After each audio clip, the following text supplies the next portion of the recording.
It was the largest wolf ever to walk the earth. A fierce, powerful, and tenacious predator. The dire wolf killed to survive in a savage Ice Age world. Hunting in packs, the dire wolf was one of the most imposing predators on the Pleistocene landscape. The packs of wolves methodically orchestrated kill after kill. But suddenly, in an instant of geological time, they vanished. In a world where might made right, the powerful dire wolf perished, while its smaller, weaker cousin, the gray wolf, somehow survived. Was the dire wolf unable to satisfy its savage hunger, or did some overwhelming force drive it into oblivion?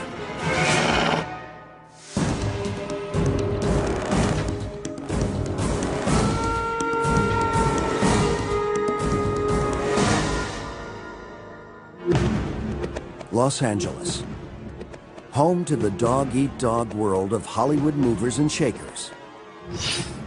10,000 years ago, a different kind of predator walked these streets. It was the end of the Ice Age, the era called the Pleistocene. The last of the glaciers were receding, and an extraordinary assortment of mammals walked the earth. Not since the age of dinosaurs, 65 million years before, had so many animals of such great size and strength roamed the North American continent. There were sloths the size of bears, mammoths standing more than 12 feet tall. Feeding on these monsters were the hyper-carnivores, killers like the giant short-faced bear and the saber-toothed cat. You step out of your time machine 10,000 years ago, and North America is going to be a furry nightmare. This is the world of the dire wolf, a massive dog-like creature that hunted and killed in huge packs of 30. A tough, fierce meat eater, it could take down prey 10 times its size while fighting off much larger predators. Like a street fighter, it was clawing for its share of the Ice Age world. You just can't be beaten down because you just have the endurance and the stamina and the ferocity to scare or exhaust the opponent into submission. Its tenacity helped the dire wolf survive for more than 100,000 years. Yet today, all that remains are its bones. The remnants of thousands of dire wolves have been uncovered here at the La Brea Tar Pits in the heart of Hollywood. This black cauldron is a paleontologist's dream. Discovered more than 100 years ago, the Tar Pits is the greatest repository of Ice Age bones in the world.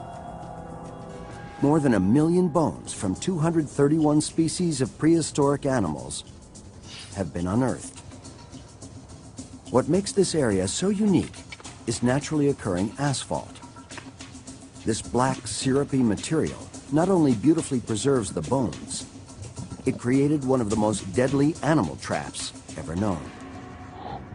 During the time of the dire wolf, molten asphalt oozed its way from thousands of feet below the ground. As it reached the surface, it cooled, forming a harmless black crust. But in the heat of summer, this crust melted, the asphalt turning back into a sticky syrup, trapping any unsuspecting animals that wandered into the area. This explains why more than 200 individual horses and 300 bison have been found in these pits. But outnumbering the herbivores by a surprising rate, almost 10 to 1, are the predators. This is the opposite of what we find in nature. Normally, herbivores outnumber predators by 10 to 1. Scientists believe opportunistic predators like the dire wolves would attack what looked like an easy prey. But quickly, they too found themselves trapped by the asphalt. This happened countless times over the centuries. Predator and prey trapped in tar, their blackened bones all that remained. To most, this is simply a jumble of bones. But to an expert's eye, they represent a map, showing us the paths these creatures walked in life, and the road they took to their deaths. 15 feet below the surface, corresponding to approximately 40,000 years ago, are bones from various animals, including the direwolf. The quality of preservation is excellent, and the diversity that we have found within this site is second to none. Right here, exposed at the bottom of this one grid site here, we have a vertebra of a short-faced bear. And right here, we have a direwolf humerus, which is the upper arm bone, with nice juicy asphalt coming off of it. After researchers carefully uncovered, cleaned, and pieced the bones together, they found the largest canid, or family of dogs, that ever lived. The wolf averaged 5 feet from nose to tail, stood just over 2 feet tall, and weighed up to 150 pounds. In Latin, it's called Canis dirus, but it's better known as the dire wolf. The name dire is fitting. The name evokes a menacing predator looming on the horizon. It is by far the most common species to be found at the La Brea excavations. More than 3,500 individual wolves have been uncovered. By comparison, there are just 2,000 saber-toothed cats. Experts believe the large number of direwolf bones proves they were social animals, perhaps running in packs of 30 or more. They also suggest the direwolf had a special talent for survival. Compare 3,500 direwolves to just 15 of their closest Ice Age relatives, the gray wolf. The direwolf had been dominating the gray for hundreds of thousands of years when the direwolf suddenly disappeared. Yet it was the gray wolf that survived. The anatomy of the two species reveals why. Anatomy is often destiny, and anatomy often tells a story about what actually worked for an animal or for a species for a long time. And the anatomy of the Pleistocene mammals gives us very good pictures of Pleistocene behaviors. At first glance, the anatomy of the two animals is nearly identical, suggesting they acted much the same. But when we take a closer look, we find small but crucial differences between the two. The most distinctive difference is the direwolf's larger jaw and teeth. Paleontologists believe this would have created a much stronger bite, adapted to bring down the larger Ice Age mammals like bison and horse. Researchers compared other bones and discovered other important differences between the two species. The humerus, or upper arm bone of the direwolf, for example, is slightly longer, but significantly thicker than that of the gray. So too is the ulna, or one of the two lower arm bones of the direwolf. That means the direwolf was a more powerfully built animal, weighing up to 70 pounds more than the gray wolf. The lighter gray wolf bones suggest it was sleeker and probably more fleet of foot. These differences are subtle but significant and likely transform these similar creatures into very different hunters. Every animal has a style of attack which is determined by its physiology. Bears use their size and strength to overwhelm their prey. The cheetah has its speed and agility. The lion, its powerful claws and suffocating bite. The wolf has only two weapons, its weight and its mouth. In both cases, the dire wolf held the advantage over the gray. But by how much? To find out, we turn to another member of the canid family, the dog.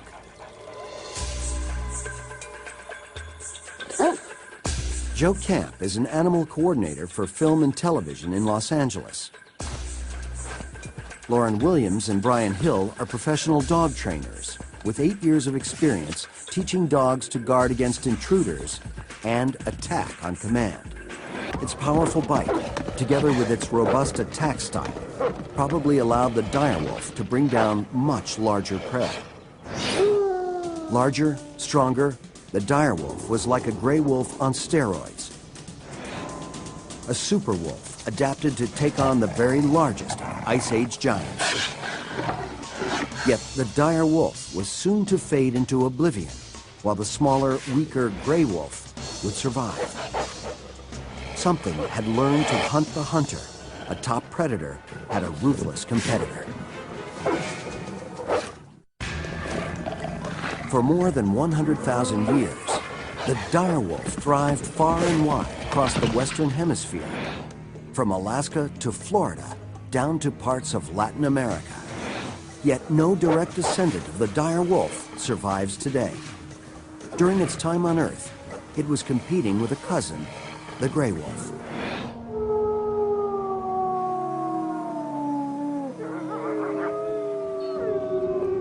Canis lupus, the Latin name for the gray wolf, was 1,000 years ago as it is today. It survived where the dire wolf and so many other large mammals did not. Not only did it survive, it remains a top predator, a powerful, relentless hunter.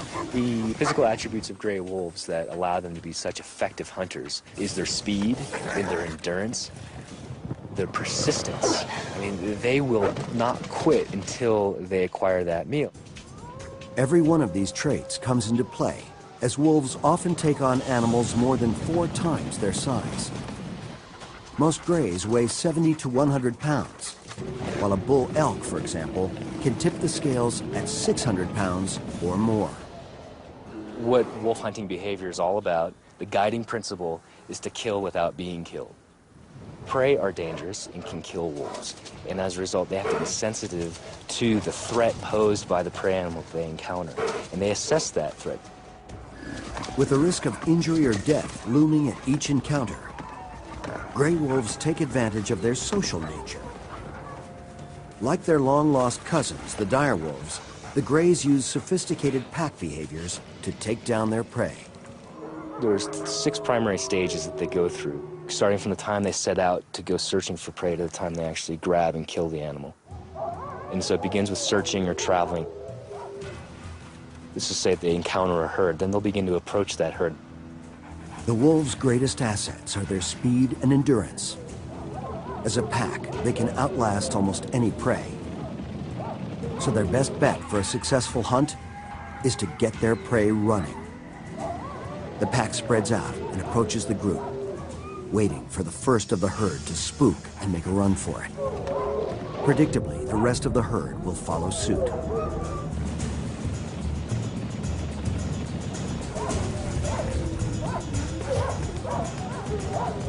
Elk tend to flee in multiple directions in groups, and so you have wolves going in multiple directions, looking through the herd for that vulnerable individual. This is when we can see the distinctive genius of the gray wolf. It has the uncanny knack to spot the one individual in a herd that is either injured, sick, or simply too old to outrun it. When the weak elk is spotted, the other wolves in the pack drop their search and join the pursuit of the vulnerable prey. So maybe you started with one wolf, now that you've got a half a dozen wolves that are running after this elk. Each member of the pack uses its speed and stamina to keep the elk on the run. Relentless pursuit wears the creature down. Then, the wolves close in for their kill. At just the right moment, with the group close behind, the lead wolf attempts to grab hold of the prey. It tries to bring the elk down so the others in the pack can help with the kill. The key hardware that wolves have in their mouths are the canines. Those canines are critical to grabbing and keeping a hold of an animal. So other wolves allow other wolves to go in and bite. The wolf's canine teeth are pronounced and are designed to grab hold of the prey. It's easier said than done. It can mean hanging on to a 600-pound elk as it thrashes about. Sometimes the elk is strong enough to frustrate the wolf's assault. But the determined pack rarely gives up. What they'll do is they'll rally they'll socialize, they'll team up, they'll huddle up, and there'll be a period of excitement. You'll hear howling, like you hear just here, where there's barking and excitement like that, and then they'll sort of get their courage back up again, and then they'll initiate another attack. Time and again, the pack will engage the herd, searching for another vulnerable elk until they make the final assault. The lead wolf's bite will penetrate the muscles of its prey. The wound will slow the animal down. Then, with his grip on the elk secured, the others join in. One animal grabs it and then another, and they all grab on. They're able to hold it in place. That allows another animal to take multiple bites out of it and start biting it and bleeding it and start to eat the animal.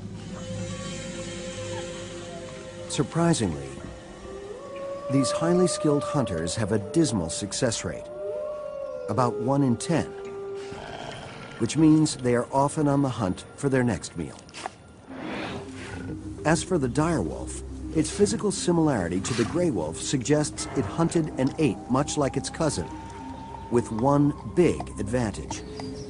The more muscular features of a dire wolf may have provided them more killing power, an ability to physically overpower a prey animal in a way that modern-day wolves just cannot do.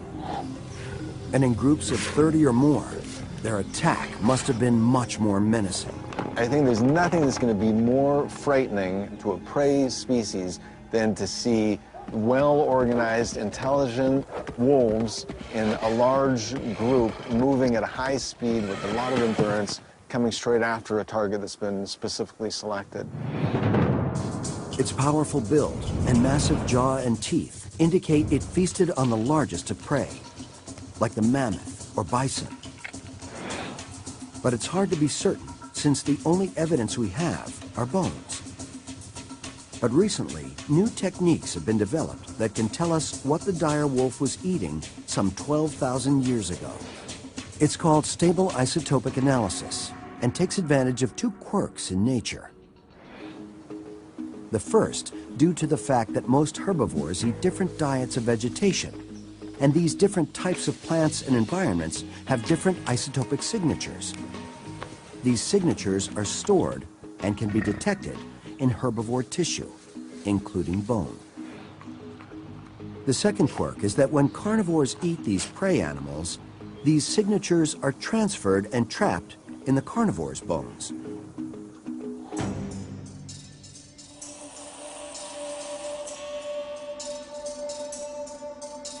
By analyzing the chemical makeup of the meat-eater's bones, scientists can now trace a line from the carnivore back to the prey it ate.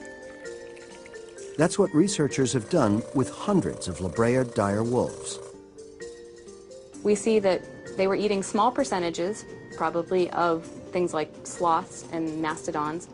So about half their diet was bison, and about half of their diet was horse. The isotopic analysis determined that while the dire wolf was hunting down dangerous animals like bison and horse, it was ignoring easier available targets, smaller, safer elk and deer. The reason why remains a mystery. Perhaps the large packs were demanding large quantities of food. Were there hidden advantages for taking on large herbivores? No one knows. Either way, the dire wolf went after the most dangerous game it could find, risking life and limb every time.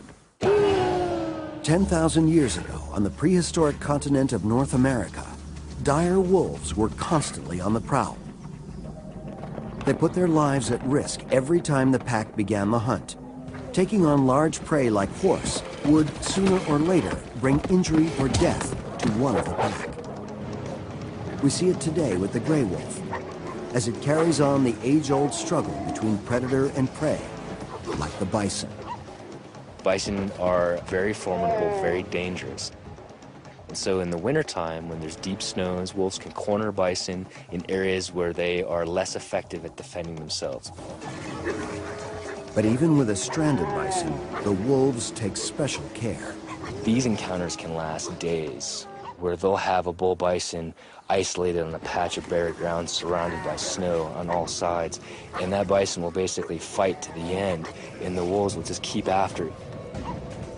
This video shows a battle between a small pack of wolves and a bison that lasted for 36 hours. The wolves use their numbers to continually poke and prod, wearing down the giant beast. But the strength and surprising agility of the bison makes it a dangerous adversary. The incidence of injury, we think, is higher with wolves hunting bison. They'll often be kicked off. If the bison continues to wheel about, the bison will throw them into the air. Maybe the bison will hook him with his horns and toss them into the air. You see a lot more limping wolves than you do wolves that are hunting elk, and that's likely been sustained from some encounter with the bison. The bison desperately struggles to fend off the pack, but despite injuries to some of them, the tenacity of the wolves eventually pays off. The gray wolf faces this kind of danger every time it hunts for larger prey. It must have been much more perilous for the dire wolf, as it was taking on bigger, stronger animals that were living in larger herds. The dire wolves compensated by pursuing these herds with larger packs. This would have helped, but only to a point. Though the dire wolf ran in super packs, when the time came to attack, the lead wolf was on his own, literally putting his life on the line. The fossil record reflects the dangers the wolves faced every day. Scientists have found thousands of broken dire wolf bones, and each has a story to tell. With a little detective work, we can discover not only the hazards the wolves faced, but the intimate details of their life in the pack. This is an example of a rather serious injury that this animal lived with for a while. This is actually the ulna and the radius, which is this portion of your arm. And a normal ulna would look like so, and the radius would be a separate bone. And what's happened to this animal apparently is it was probably kicked or had some terrible injury which broke one or both bones. And so the two bones are now fused together, which probably created some pain for this animal in terms of motion and also some stiffness. A break like this, most likely the result of a kick from one of its prey, would have left it hobbling on just 3 legs. Unable to hunt with the rest of the pack, it likely survived on scraps of discarded carcass. The fact that this wolf lived for several years is testament to its toughness, and something more. It is our first indication of a surprising dire wolf pack behavior. Unlike modern gray wolves, it may be that the dire wolf pack took care of their own. Signs of this unique behavior may also be hidden in this crushed dire wolf skull. This skull suffered some kind of serious trauma and looks very different than a normal, uninjured one. Normally, a wolf skull is smooth and symmetrical, with rounded eye openings. Compare this with a wolf skull after surviving a serious blunt force trauma. This wolf was likely trampled by a horse or bison. The blow crushed the skull, dislocated the eye, and caused severe brain damage. But surprisingly, it wasn't these injuries that killed the animal. The significant bone growth covering the wound indicates this wolf lived at least 5 months after the trauma. In addition, this skull, along with others suffering much more severe injuries, were found in the tar pits. This suggests the wolves died not from their wounds, but by falling into the tar as they hunted for food. The injuries, while not fatal, were too severe for this wolf to have survived on its own. For many experts, this is additional proof that not only did dire wolves live in packs, but they actually cared for one another. However, the scars on this same dire wolf skull show that pack life was not entirely cooperative. In fact, it was a tough, cruel way of life. We have bite marks. Here's one right here. I don't know if you can see that. It's kind of right there. And then there's another one corresponding right here. So this would have been a bite that kind of came around this way. The bite is likely a sign of dire wolf aggression, possibly within the pack. There's a lot of what I call wolf-on-wolf crime at Rancho La Brea. There's a lot of bites by dire wolves on dire wolves. These marks reflect a behavior often seen in modern gray wolves. There's often a strict hierarchy within the gray wolf pack. The strongest, fiercest male and female stand atop the clan, in what's known as the alpha rolls. A constant struggle for dominance among the pack can often lead to fierce, sometimes deadly battles. We can see it after a kill when wolves protect their position in the pecking order. Growling and biting are the simplest ways for a wolf to assert its dominance. This same behavior may be reflected here, hidden in the dire wolf bones. It may be evidence that not only was there violence amongst the ancient packs, but that their lives were not so different from the modern wolf. The gap between the dire and gray wolf narrows even further when we consider that certain bones are missing from the tar pits collection. Researchers believe the dire wolves found in the area became trapped while hunting in large packs. If this is true, we would expect to find baby wolves hunting alongside the adults, and therefore a significant number of infant bones in the tar pits along with the adults. Yet, of all the thousands of individual wolves that have been uncovered, surprisingly few are pups.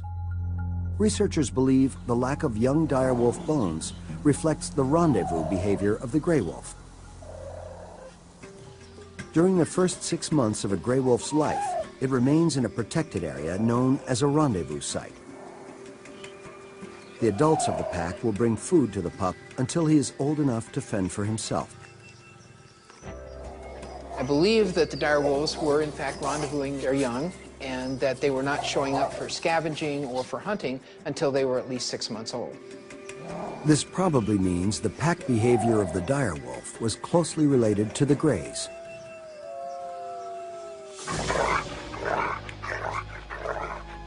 And the parallel between the two species continues to one of the cornerstones of predatory life: the threat from other predators. In the world of the carnivore, the competition over prey is fierce. But once a prey animal is killed, the second equally intense clash over the carcass begins. Stealing a carcass from another carnivore is one of the primary modes of competition among large meat eaters. We see it today among the predators in Africa. And it's been a fact of predatory life for millennia. A predator must learn to protect its kill from scavengers or starve to death. For the modern gray wolf, the worst offender is often the grizzly bear. In Yellowstone, so far, grizzly bears are 100% successful in usurping carcasses from wolves. And wolves very infrequently put up a stiff resistance. They pretty much let the bears take the carcass. Over the years, the grizzly's success has spoiled it. It will often wait for wolves to hunt down and kill a prey, and then take it away. It was likely the same for the dire wolf, facing off against terrifying predators like the short-faced bear and saber-toothed cat. It was a constant struggle to find enough food to keep the pack alive. Most of the time, the smaller wolf would avoid his much larger competition. Most likely, what they're probably doing is, like in Enter the Dragon, what Bruce Lee says, the art of fighting without fighting. That's what they're doing. They're trying to compete for some of the same prey resources, but by not actually directly confronting Smilodon, short-faced bear, probably working around them. They're competing without competing. But there were times when the dire wolf was forced to confront his larger competition. Unfortunately for the wolf, the rules of nature favor the larger species. In a one-on-one encounter, the short-faced bear or saber-toothed cat would overwhelm the wolf. This made life for the smaller dire wolf extremely difficult. The powerful predators that roamed the Ice Age terrain tormented them at every kill and threatened to leave them out in the cold. For hundreds of thousands of years in prehistoric North America, the dire wolf risked life and limb to hunt the largest animals it could find. But the wolf wasn't alone. Fighting over the same prey were some of the toughest, most powerful carnivores of the age.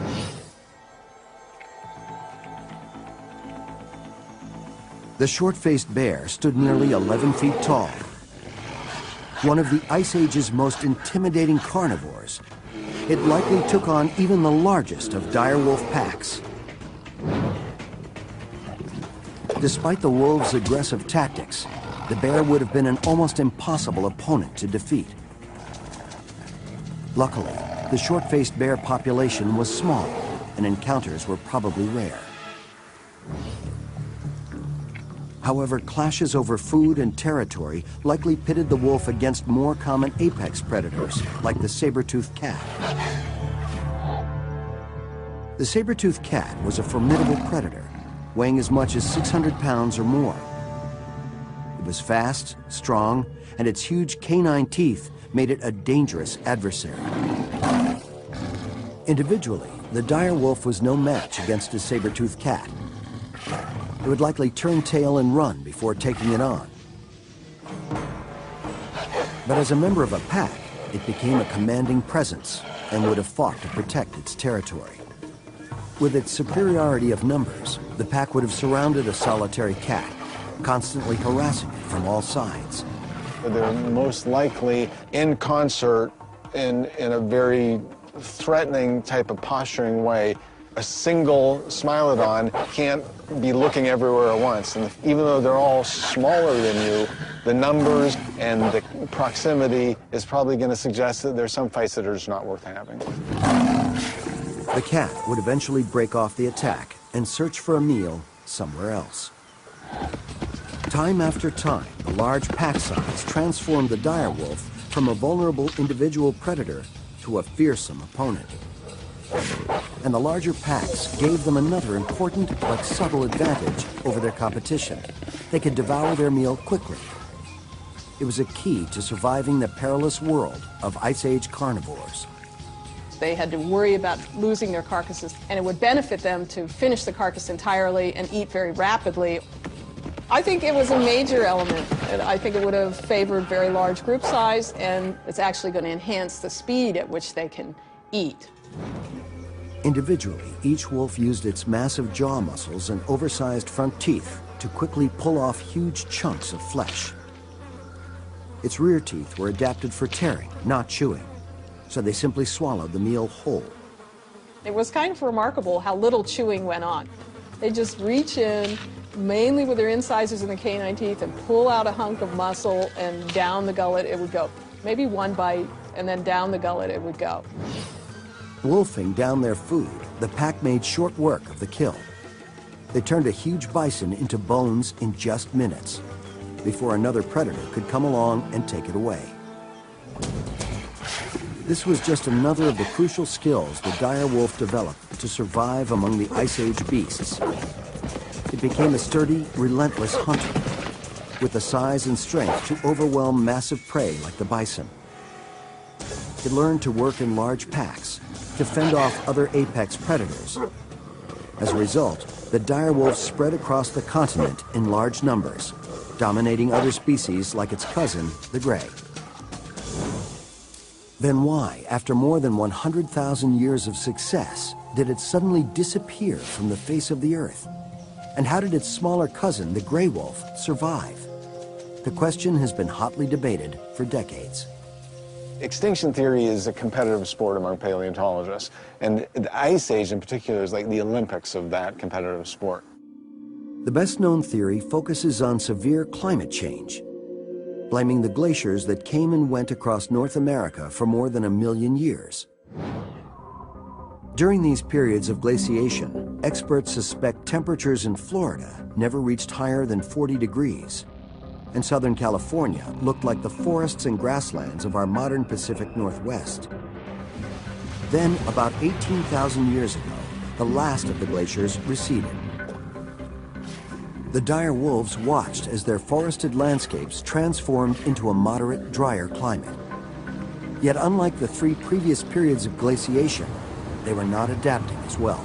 And this is one of the oddities of the Pleistocene, is that it's an environment at 10,000 years, and it should be the animals are being more expansive in terms of their range and their resources, and yet they're not. In fact, the changes were pushing species after species into oblivion, even though they had survived several severe climatic changes in the past. Why did all of these large herbivores and large carnivores like the dire wolf manage to survive these climatic changes throughout the Pleistocene, and suddenly they become extinct at the end of the last ice age. Perhaps the climatic change at the end of the last ice age was much more abrupt, and that may have played a key role in the restructuring of the ecosystem. One recent theory suggests the reason for this abrupt change. A comet may have exploded over North America 10,000 years ago, triggering a catastrophic extinction event. And the fossil record might support a rapid change. Thousands of direwolf teeth have been found at the La Brea tar pits. These are teeth that are more robust in size and shape than those of the gray wolf. These stronger teeth mean the direwolf likely adapted to eating bones more often. In lean times, when food was scarce, they would naturally be chewing on more and more bones to survive. And the more chewing of bones there was, the more cracking of teeth there should be. The kinds of bones that these direwolves were eating were, cow bones and up, very, very large bones that took quite a bit of bite force, and so you might end up cracking a tooth in the process. It's not hard to find a cracked tooth, or for that matter, hundreds of broken teeth among the La Brea fossils. They suggest the wolves were chewing on bones. But they don't shed much light on the extinction episode itself. That is, until we place them on a timeline, when a revealing pattern emerges. Careful analysis shows wolves were breaking their teeth much more often 15,000 years ago than they did 3,000 years later. This is surprising. If the changing climate was killing off the direwolf's prey, then we should see more and more bone crunching and teeth cracking as time goes on. But the results from the teeth study show just the opposite. That the prey animals were plentiful until the very end. These results support the idea that the demise of the direwolf wasn't gradual at all, but came suddenly.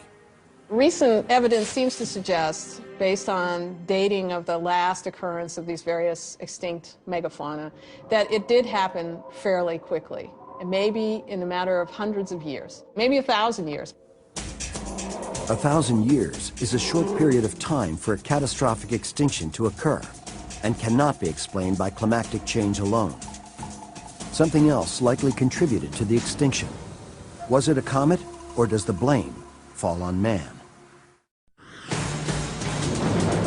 The beginning of the end for many of the largest Pleistocene animals came around 10,000 years ago. The Ice Age was ending. The frozen tundra was rapidly disappearing from the landscape. The dire wolf was coping with yet another change in climate, and a new and dangerous predator had burst onto the scene.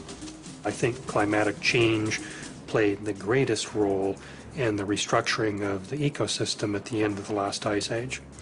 But you cannot deny that humans had some impact. Man had made his way across the Bering Land Bridge, and with each step, the end of the direwolf grew nearer. He may have fanned the flames of extinction. If you look at the last 100,000 years, and especially in this part of North America, the two big 900-pound gorillas that are sitting there occupying that window are ice and humans. They're affecting everything. They're bringing in not just Clovis spear points and fire and large-sized brains, they're probably bringing all sorts of things with them.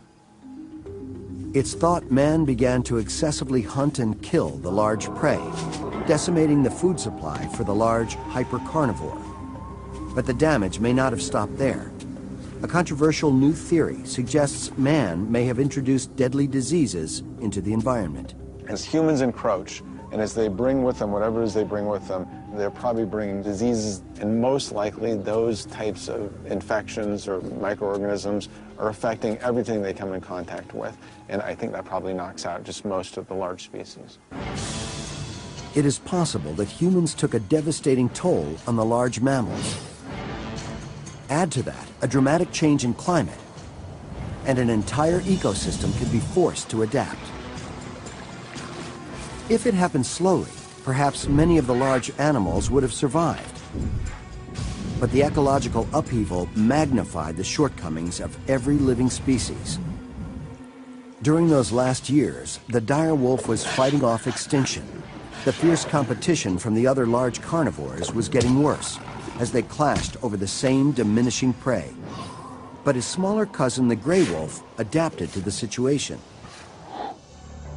For almost 100,000 years, gray wolves were found in many of the same areas as the dire wolf.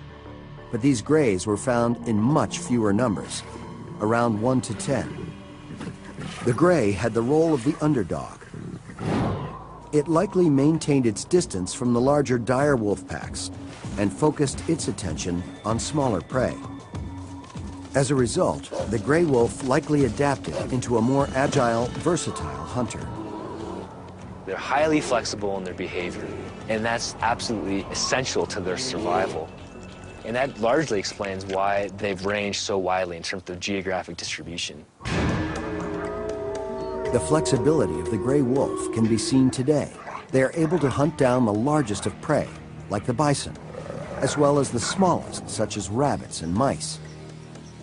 They have also expanded their menu to include fish. It's helped make them a top predator across North America. As for the dire wolf, it appears size was not everything. As opposed to what humans often think, which is bigger is better, there's often a benefit, an evolutionary benefit to smaller size. And smaller size often means more flexibility in terms of what it is you're doing out in the landscape. The flexibility of the smaller gray wolf allowed it to engage in many types of hunting behaviors. But the dire wolf, for the previous 100,000 years, created large packs and hunted only the largest beasts. When the quickly changing ecosystem required it to modify its lifestyle, it was unable to adjust. Around 10,000 years ago, the dire wolf, along with almost every large mammal of the Pleistocene, faded from the ancient landscape. I think they went extinct because they were specialized for large prey, and the large prey were removed, apparently, by a combination of humans and climate change. The dire wolf had survived more than 100,000 years of vicious competition. It fought off a population of hypercarnivores, the likes of which the world has never seen again. Yet everything that made the dire wolf so successful became its undoing. The sheer strength, massive appetite, and killer instincts that allowed them to take on the world's most dangerous prey, ironically, prevented them from acting small enough to survive. A lesson that any species ignores at their own peril.